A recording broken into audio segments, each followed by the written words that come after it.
Hello my dear students, welcome to sign educator. आज आम पढ़ा दशम श्रेणीर परीक्षा दर्पण साहित्य बहिर मॉडल क्वेश्चन पेपर 4 विषय एथिरे थिबा समस्त 50टी प्रश्नर उत्तर आज आम सरल भाव बुझिबा जहा आम वार्षिक परीक्षा पाई बहुत उपयोगी।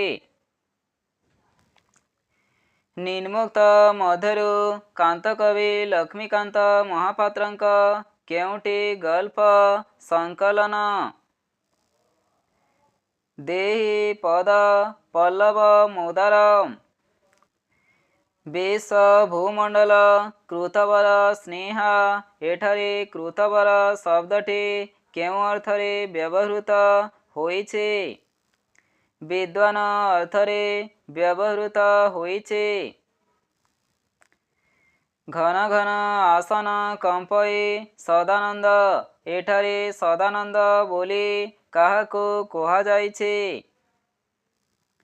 शिवंको कुहा जाइछे। सिंहनाद केउ मार्गरे जाई भीमंक हस्तरे अवस्थापित होइथिला? आकाश मार्गरे जाई अवस्थापित होइथिला। निम्नोक्त मध्यरु केउंटी कवि सम्राट उपेन्द्र भंजक गीतात्मक आलंकारिक कृति बोली विवेचना करा जाए? रस पंचक कवि सम्राट उपेन्द्र भंजक को केउ शताब्दीर कवि बोली विवेचना करा जाए? सप्तदशरु अष्टादश निशा आगमनरे किए निष्फल होई जाए बोली चिलिकारे सायंतन दृश्य कवितारे उल्लेख अछि। अवनी निम्नोक्त कवि मानक मध्यरु नुआ रीतिरे ओडिया काव्य रचना करे किए बेस चर्चित? राधानाथ राय केउ शब्द गगन को भेद करुथिला बोली कवि कहिछन्ते? ओंकार ध्वनि शुभ संपादिनी हुआ रघुवंशिके रघुवंशिके बोली एठारे काहाको कुहा जाइछे? श्री रामचंद्रंको ब्रिटिश सरकारंक द्वारा साधारण लोकंक उपरे अत्याचार को विरोध करी भागवत प्रसाद निम्नोक्त केउ समय बिहार ओडिशा काउंसिल सभ्य पदरु इस्तीफा देइथिले? लवण सत्याग्रह समय रे। निम्नोक्त काहार अधिकांश रचना प्राणधर्म रे हास्य कौतुक ओ व्यंग विद्रूप धर्मी? लक्ष्मीकांत महापात्र विषम विपाक बेले किए फलपुष्प शाक तंडुल ढाले कृष्णचंद्र पाणिग्राहींक शिशु पुत्र को परिपुष्ट करिथिले? पल्ली भूमि जेउ माने ग्रीष्य देवता समस्त भार बहन करिछन्ते बोली कुबज हुई चलन्ते सेमाने कण करिथान्ते बोली जन्मभूमि प्रबंधरे कुहा जाइछे? प्रवंचना आलोक उताप विद्युत शब्द प्रभृति विभिन्न तत्व अनुसंधान विभाग मानकरे विभक्त होइथिबा विज्ञान को कौन कुहा जाए? पदार्थ विज्ञान बोली कुहा जाए? निम्नोक्त केउ पत्थर रे पानी ढालिले तहिरो चून अंगारकाम्ल बाष्प एवं विशेष उताप बाहरे?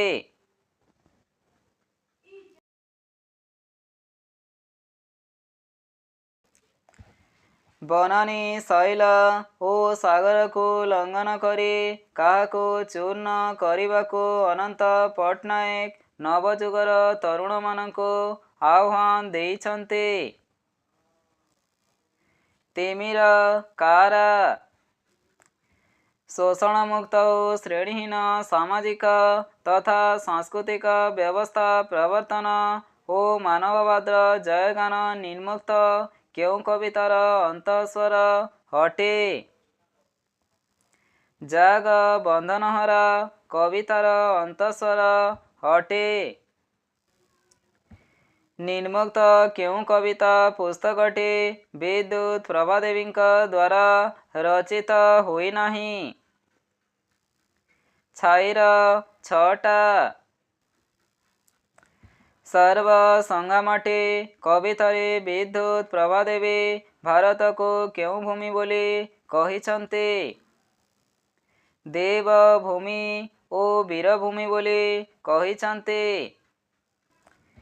ପାଠୁଆ ଓ ଅପାଠୁଆକୁ ନେଇ ସୃଷ୍ଟି ହୋଇଥିବା ଅଦୃଶ୍ୟ ପାଚେରୀକୁ ଭାଙ୍ଗିବାର ପ୍ରୟାସ ପ୍ରଥମେ କିଏ କରିଥିଲେ? ଗାନ୍ଧୀଜୀ କରିଥିଲେ।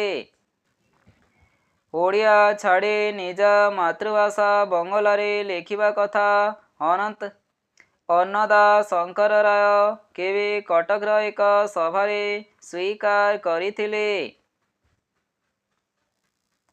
1963 ମସିହାରେ। ଦୀନ ଦୁଃଖୀଙ୍କର ସେବା କରିବାର କାମନାରେ ଆପଣଙ୍କ ହୃଦୟ ପ୍ରଜ୍ୱଳିତ ହେଉଥାଉ ବୋଲି ବିବେକାନନ୍ଦ କାହା ପାଖକୁ ଚିଠିରେ ଲେଖିଥିଲେ? ମହୀଶୂର ମହାରାଜ। ସ୍ୱାମୀଜୀ କେଉଁମାନଙ୍କର ଅତିଥି ହୋଇଥିବା ବେଳେ ଭୋକିଲା ଲୋକର ଦୁଃଖ ଅନୁଭବ କରୁଥିଲେ? ସାନ୍ତାଲ। ମାର୍କ୍ସବାଦ ଆଦର୍ଶରେ ଅନୁପ୍ରାଣିତ ହୋଇ ଭଗବତ ଚରଣ ପାଣିଗ୍ରାହୀ ନବଯୁଗ ସାହିତ୍ୟ ସଂସଦ ଆନୁକୂଲ୍ୟରେ କେଉଁ ପତ୍ରିକା ପ୍ରକାଶ କରିଥିଲେ? ଆଧୁନିକ ପତ୍ରିକା ପ୍ରକାଶ କରିଥିଲେ। ଓଡ଼ିଶାର ରଙ୍ଗମଞ୍ଚମାନଙ୍କରେ ଚହଲ ପକାଉଥିବା ନାଟକ ରକ୍ତମାଟି କାହାର ରଚନା ଅଟେ? କାଳୀଚରଣ ପଟ୍ଟନାୟକଙ୍କ ରଚନା ଅଟେ। କେଉଁମାନେ ଆଧୁନିକ କ୍ଳିଷ୍ଟ ଅବୋଧ୍ୟ କବିତାକୁ ତନ୍ନ ତନ୍ନ ବିଶ୍ଳେଷଣ କରି ଅନ୍ତର୍ନିହିତ ସାରସତ୍ୱ ପ୍ରକଟ କରନ୍ତି? ପୋଖତ ସମାଲୋଚକମାନେ। ନା ନା, ସେ କଥା ହବ ନାହିଁ। ତୁ ଆସିବୁ ନ ଆସିବୁ କି ବିଶ୍ୱାସ, ଏକଥା କିଏ କହିଛନ୍ତି? ଗାଳ୍ପିକ କହିଛନ୍ତି। କଳିଙ୍ଗ ଜୟ କରିବାକୁ କେତେଦିନ ଲାଗିବ ବୋଲି ମହାମନ୍ତ୍ରୀ ସମ୍ରାଟ ଅଶୋକଙ୍କୁ କହିଥିଲେ? 2 ଦିନ ଲାଗିବ ବୋଲି କହିଥିଲେ। ଇତିହାସ କାହାକୁ ରାଜନୀତିର ବ୍ରହ୍ମାସ୍ତ୍ର ବୋଲି ବାରମ୍ବାର ପ୍ରମାଣ କରିଛି? ଷଡ଼ଯନ୍ତ୍ର। ହରିଚନ୍ଦନପୁର ଗାଁ ପୋଖରୀ ହୁଡ଼ାରେ କେଉଁ ଗଛଗୁଡ଼ିକ ବାବନା ଭୂତ ପରି ହାଁ କରି ଛିଡ଼ା ହୋଇଛନ୍ତି? ତାଲ ଗଛ। ଛି ଛି ଛି, ଏ କାଲ କଥା ଆଉ ତୁଣ୍ଡରେ ଧର ନାହିଁ।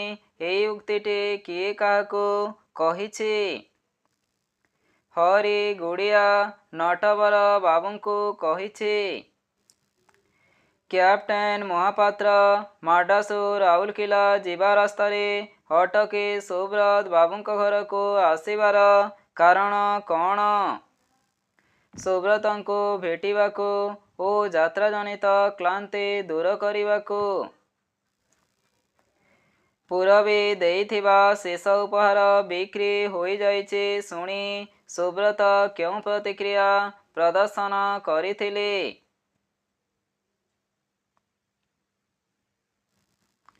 କଇଁ କଇଁ ହୋଇ କାନ୍ଦିଥିଲେ। ଦେଉଳର ଚୁଲି ନ ମାରି ପାରିଲେ ସବୁ ବଢ଼େଇଙ୍କ ମୁଣ୍ଡ କାଟ ହେବ। ଏ ଖବର ଧରମାର ମା କାହାଠାରୁ ଶୁଣିବାକୁ ପାଇଥିଲେ? ଆଗନ୍ତୁଙ୍କ ପାଖରୁ। ବାକ୍ୟରେ ସମ୍ବୋଧନ ପଦ ସାଧାରଣତଃ କେଉଁ ସ୍ଥାନରେ ରଖାଯାଇଥାଏ? ଆରମ୍ଭରେ ବା ଶେଷରେ?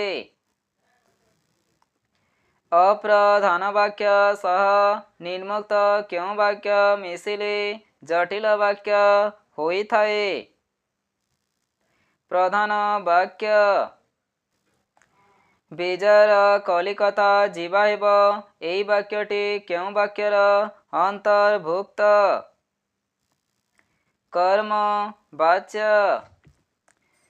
ଅପରାହ୍ନ ଏହି ଶବ୍ଦରେ ନିମ୍ନୋକ୍ତ କେଉଁ ବର୍ଣ୍ଣର ବ୍ୟବଧାନରେ ନ ଓ ଅଣ ହୋଇଛି? ହ ବର୍ଣ୍ଣରେ। ନିମ୍ନୋକ୍ତ କେଉଁ ଶବ୍ଦରେ ବିସର୍ଗ ସନ୍ଧିଜାତ ସ ଦନ୍ତ ସ ମୂର୍ଧନି ସ ହୋଇଛି? ବହିଷ୍କୃତ। ଗୋଳକ ବିହାରୀ ଏହି ଶବ୍ଦଟିରେ କେଉଁ ପ୍ରକାର ଅଶୁଦ୍ଧି ରହିଛି? ବନାନଗତ ଅଶୁଦ୍ଧି ରହିଛି। ନିମ୍ନୋକ୍ତ ମଧ୍ୟରୁ କେଉଁଟି ଶୁଦ୍ଧ ରୂପ ଅଟେ? ଷାଡ଼୍ମାସିକ। ଏହା ଶୁଦ୍ଧ ରୂପ।